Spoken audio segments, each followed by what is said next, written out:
আসসালামু আলাইকুম। জয় গুরু, ইয়া মুর্শিদ মাওলা। সবাই কেমন আছেন? ভালো আছেন?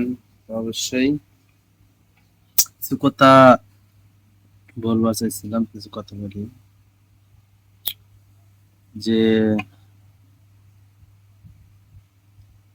মাংস মাংস খাওয়াটা, আমরা তো সবাই মাংস খাই, কম বেশি সবাই খাই, কেউ কম খায় কেউ বেশি খায়। একটা জিনিস সবসময় ভাববেন, সবসময় চিন্তা করবেন যে আমাদের শরীরে যে রক্তরা সৃষ্টি হয়, এটা কি থেকে সৃষ্টি হয়? কি থেকে সৃষ্টি হয় রক্ত? আমরা যে খাবার খাই, এই খাবারের থেকে রক্তটা সৃষ্টি হয়। অবশ্যই মাংস খাইলে বেশি বেশি মাংস, বেশি বেশি মাংস প্রোটিন বেশি, বেশি বেশি রক্ত সৃষ্টি হয়। তাই মাংস গরু গরু খাইলে গরুর মধ্যে বেশিরভাগ প্রোটিন, গরুর মধ্যে বেশিরভাগ প্রোটিন। এই কারণে গরুর মাংস খাইলে রক্ত জমায় বেশি, শরীরে মাংস হয় বেশি। রক্ত থেকে মনে করেন যে ৬০ ফোঁটা রক্ত থেকে ১ ফোঁটা মণিবীর্য হয়, ৬০ ফোঁটা মণিবীর্য থেকে ১ ফোঁটা রক্ত সৃষ্টি হয়।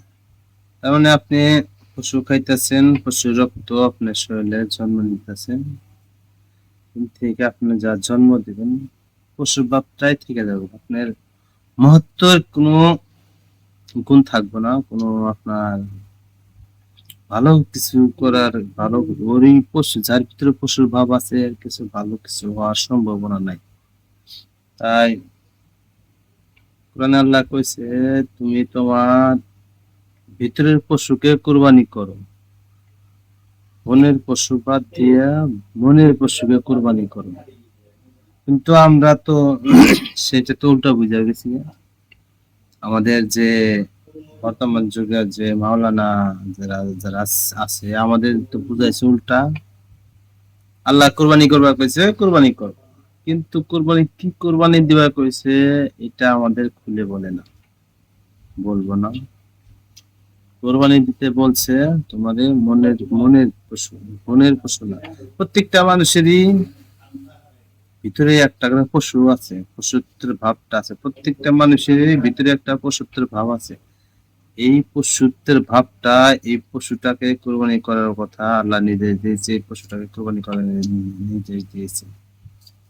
কিন্তু আমরা বুঝছি গরু যাবো কার, খাসি যাবো কার, পাঠা যাবো কার, উট যাবো কার, দুম্বা যাবো কার। আরে যদি আল্লাহ একবার বলতো যে মানুষ খাওয়া হারাম, হালাল, তাহলে পৃথিবীতে একটা মানুষের থাকতো না।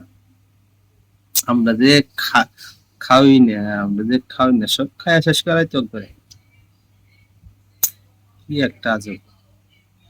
তাই সবসময় খান, আল্লাহ হালাল করছে খাওয়ার জন্য, খাওয়ার সমস্যা নাই। কিন্তু বনের পশুরে জীব হত্যা মহাপাপ, জীবটারে বাচ্চা বাঁচতে দিয়ে মনের পশুটাকে কোরবানি করার চেষ্টা করো সবসময়।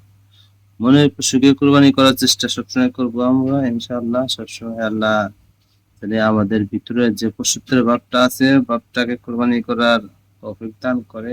সবাই এই নিয়তে, এই সুনিয়তে থাকবো।